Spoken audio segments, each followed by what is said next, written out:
নমস্কার বন্ধুরা, তোমরা আছো তোমাদের YouTube channel study knowledge academy. একটা গুরুত্বপূর্ণ আপডেট পিএসসি ক্লার্কশিপের, ঠিক আছে, 2019 সালের কাট অফ আর 2023 সালের যে কাট অফ, এটা কীরকম কী যেতে পারে with including the category new added in the West Bengal state government, সেটা হচ্ছে ইডাব্লিউএস ক্যাটাগরি। এটাও কিন্তু আলোচনা করবো আজকের এই ভিডিওর মাধ্যমে।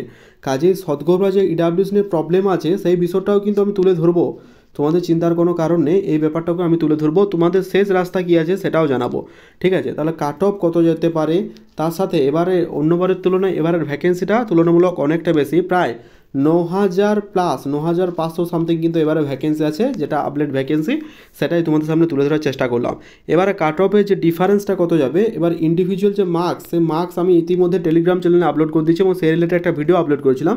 সেই ভিডিওতে তোমরা কিন্তু অনেক ভালোবাসা দিয়েছিলে, তোমাদের জন্য, তার জন্য তোমাদের অসংখ্য ধন্যবাদ। তোমরা কিন্তু এভাবে পাশে থেকো, যেভাবে তোমরা প্রতিনিয়ত আমাদের সাপোর্ট করে চলো আজকের ভিডিও শুরু করা যাক। ইতিমধ্যে জানো যে পিএসসি ক্লার্কশিপের রেজাল্ট বেরোনোর পর যে মানে প্রিলিজ যে রেজাল্ট বেরোনোর পর বিভিন্ন ইউটিউবার এবং কন্টেন্ট ক্রিয়েটারের মধ্যে একটা হিড়িক পড়ে গেছে যে কোনো মূল্যে তাদের কোর্স বিক্রি। কিন্তু আমাদের প্রথম কথা বলে রাখি, নট এ সিঙ্গেল ওয়ান, আমরা কোনো কোর্স বিক্রিও করিও না। তোমরা যদি টেলিগ্রাম চ্যানেল লক্ষ্য করো, free of cost study material provide করা হচ্ছে, তোমরা ওখানে কিন্তু অবশ্যই যুক্ত হয়ে যাবে। যদি তোমরা free of cost study material পেতে চাও মেন্স রিগার্ডিং, ঠিক আছে, টেলিগ্রাম চ্যানেল যুক্ত হয়ে যাবে।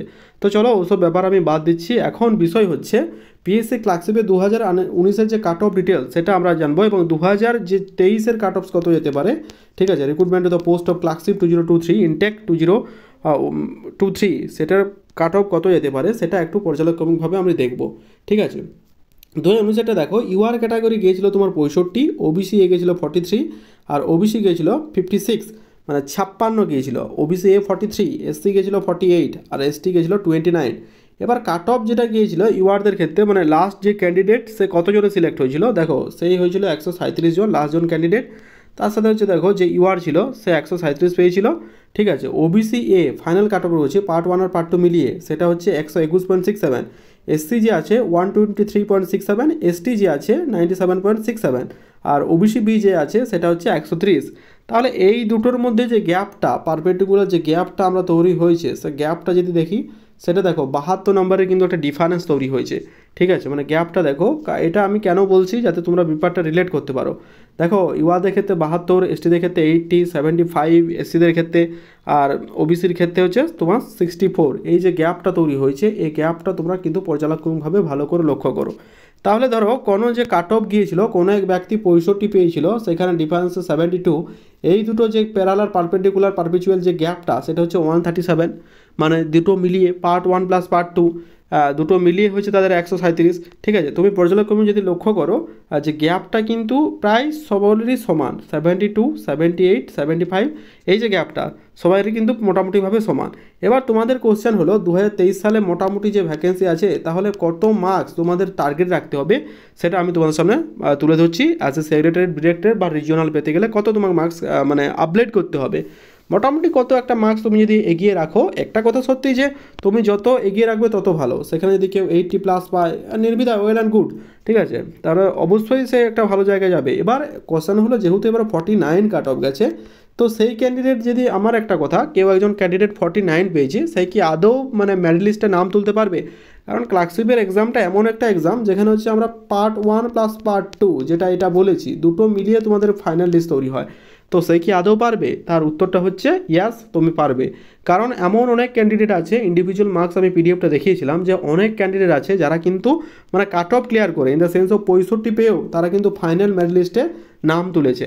আবার আমি অনেক ক্যান্ডিডেটকে জানি যারা কিন্তু 80 প্লাস পেয়েও ডিউ টু ফাইনাল এক্সামে তারা ভালো মার্কস করতে পারেনি, মানে P2 যেটা, সেটা তারা ভালো মার্কস পারফর্ম করতে পারেনি, যার কারণে তারা মেরিট লিস্টে কিন্তু আসতে পারেনি। সুতরাং এটা বলা বাহুল্য যে তুমি পার্ট 1-এ ভালো মার্কস পেয়েছো বলে পার্ট 2-এ ভালো মার্কস পাবে, এমনটা মোটেই নয়।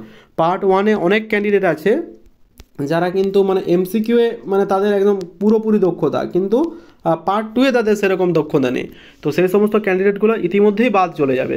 আর যারা ঠিকঠাক লিখতে পারো না, বা লেখার প্রতি যাদের কনফিডেন্স নেই বা লেখার দক্ষতা নেই, তারা কিন্তু অটোমেটিক বাদ চলে যাবে, সেখানে আর কিছু করার থাকবে না। এবং অনেক ক্যান্ডিডেট থাকবে যেখানে যারা এক্সাম দিতেই যাবে না, এমন অনেক ক্যান্ডিডেট তুমি কিন্তু খুঁজে পাবে। সুতরাং ওই নিজেদের মধ্যে একটা জায়গা তৈরি করা ইটস নট সো ইজি, সেটা আমিও জানি, তুমিও জানো, প্রত্যেকেই জানি। তো এখন মোটামুটি যদি আমি মোটামুটি এই 30টা দিন ধরে চলি, তাহলে কিন্তু আমাদের অধ্যাবসায় মোর অ্যান্ড মোর প্র্যাকটিস ছাড়া আর কোনো কিন্তু উপায় নেই, কখন কি পড়বে বলা যাবে না। টোটালি গেম চেঞ্জার হচ্ছে রিপোর্ট, প্রেসি, ট্রান্সলেশন, আর তার সাথে তোমার যে কী যে ট্রান্সলেশন পড়বে সেটাই হচ্ছে মোস্ট মানে ইম্পর্টেন্ট। ঠিক আছে, যা ট্রান্সলেশনে পড়ুক তুমি কিন্তু সেই অনুযায়ী তোমরা টেলিগ্রাম চ্যানেলে আমি একটা পিডিএফ দিচ্ছি ট্রিক্স অ্যান্ড ট্রিপস, ওইটা কিন্তু দেখে নিও, তাও দেখতে পাবে একটা মোটামুটি জায়গা তুমি তৈরি করতে পারবে। তো চলো এবার দেখা যাক যে এবারে ক্লার্কশিপে কত কাট অফ যেতে পারে, যেহেতু এবার ভ্যাকেন্সি তুলনামূলক অনেকটা বেশি 2019-এর তুলনায়। তো চলো আমরা এক নজরে দেখে নেবো একবার। এটা হচ্ছে আমার নিজের মনে হয়েছে, তোমার যদি মনে হয় এটা তোমরা +-2 বা +-3 হিসাবে কিন্তু অ্যাড করতে পারো, আর যার যেটা মতামত সেটা কিন্তু করতে পারো, কারণ এটা একটা ফ্রি মতামত, ফ্রি কনস্টিটিউশন আছে, প্রত্যেকে বলতে পারবে। ঠিক আছে, পিএসসি ক্লার্কশিপ 2023-এর ফাইনাল কাট অফ মার্কস কত যাবে। দেখো আমি যদি দেখি যে ইউআরদের কাট অফ কিন্তু 49 গেছে, ওবিসি 48 গেছে, এসসি গেছে 47, আর এসটি গেছে 29। সেই কাট অফের পরিপ্রেক্ষিতে মানে ফাইনাল কাট অফ কত যেতে পারে, এক্সপেক্টেড যে গ্যাপটা বা এক্সপেক্টেড কত যেতে পারে, তার সাথে আমি তোমাদের একটা লাস্টে ইনক্লুড করবো, সেটা হচ্ছে ইডাব্লিউএস। একটা কথা বলে রাখি বন্ধুরা, যে একটা কমিউনিটি সদগম কমিউনিটি, এরা এত সমস্যায় পড়েছে ইডাব্লিউএস নিয়ে যে বলা বাহুল্য, এটা অবশ্যই পিএসসি এবং অন্যান্য স্টেট গভর্নমেন্ট ব্যাকওয়ার্ড ক্লাসকেও এটা দেখা দরকার। কারণ সদগম কমিউনিটি কখনোই মানে সেই অবস্থা তৈরি করতে পারেনি যে যারা মানে যখন এতদিন তারা জেনারেল ছিল, এত কষ্ট করে যখন তারা ইডাব্লিউ সার্টিফিকেট করেছে, সেটা যদি কাজে লাগাতেই না পারলো, তাহলে এত বছর ধরে এত খাটনাখাটির পর মানে খাটুনির পর মানে সেইটা একটা ব্যর্থ প্রচেষ্টা বলে আমার মনে হয়। সুতরাং তাদেরকে এই ব্যাপারটা অবশ্যই দরকার। তোমরা কিন্তু অবশ্যই লিগাল স্টেপ নাও, যারা সদগোপ কমিউনিটি আছো তাদের উদ্দেশ্যে এই কথা আমি বলছি। তোমরা কিন্তু অবশ্যই এটার বিরুদ্ধে দেখো, নাহলে পরবর্তীকালে আর কিছু করতে পারবে না। বিভিন্ন ডেপুটেশন জমা দাও, যে এক্সামে, সেটা ডাব্লিউপি হোক, কেপি হোক, পিএসসি হোক, যা এক্সামই হোক, টেট হোক, এসএলএসটি হোক, তোমরা দরকার হলে ব্যাকওয়ার্ড ক্লাস ওয়েলফেয়ার কমিটিতে যাও, ডেপুটেশন দাও বা আরটিআই করো। ঠিক আছে, দরকার হলে তোমরা একটা লিগ্যাল প্রসিডিওর কেসও করতে পারো, সেইভাবে তোমরা আগাও, নাহলে পরবর্তীকালে এই সুযোগ হাতছাড়া হলে আর পাবে না। ঠিক আছে, ওই ব্যাপারগুলো তোমাদের জানালাম। তো চলো আমি মেন বিষয় জানা যাক। দেখো ইউআরদের কাট অফ গেছে 49, ওবিসি 48, এসসি 47, এসটি গেছে 29। ফাইনাল কাট অফ কত যেতে পারে, দেখো ফাইনাল কাট অফ যেতে পারে তোমাদের, আর ইডাব্লিউএসের গেছে আই থিঙ্ক 13 পয়েন্ট সামথিং, 14ই ধরলাম। ঠিক আছে, তো দেখো ফাইনাল কাট অফ আমার যেটা মনে হয় পার্সোনালভাবে ওপিনিয়ন সেটাই বলছি।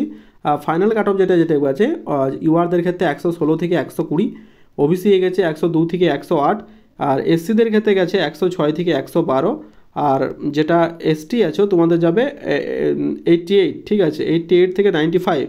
আর তোমরা যারা আছো ওবিসি বি আছো, তাদের মোটামুটি এই কাট অফ মানে গেছে তো 48, তাহলে মোটামুটি ওই 112 থেকে 118 এই গ্যাপটা ধরে রাখো।